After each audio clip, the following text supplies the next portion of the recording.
It is a first alert weather day because of all of the wind and just the cold that we're experiencing. And that wind, of course, is making it more cold. Jeffrey. I hope y'all were listening. Told you you'll need your winter coat today, and you're certainly going to need it tonight, tomorrow morning as well. First alert weather day was issued because we're transitioning rather abruptly into the first cold air of the season after what's been a very warm month. So far, we think the high today, 66 degrees, below average, but really the coldest day since last April. That's why it's so unfamiliar. Of course, those big winds showed up yesterday, and since then they've been doing nothing but drop the temperature. Now, tonight, as the winds die down, that's going to allow the temperatures to drop even further. So we're expecting a low of 43. That'll be the coldest night since that first week of April. So it won't feel familiar at all. We'll have these temperatures in the 30s in some areas. Real quick about the winds,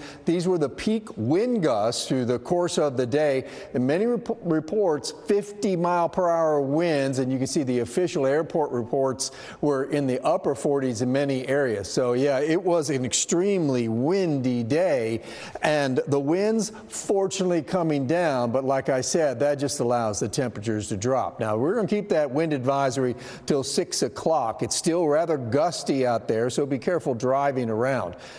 But here is your first frost advisory of the season, not for the metroplex, not for Tarrant or Dallas County or Denton, but yes, on Parker and Jack and Cook and everywhere off to the west. So if you live in these locations, you want to cover up the sensitive plants. We have a freeze warning out further to the west. This includes Breckenridge and Eastland.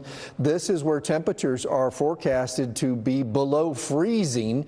So that will be the first time this season. Here are the forecasted lows for the area, and you can see around 50 this morning around the metroplex.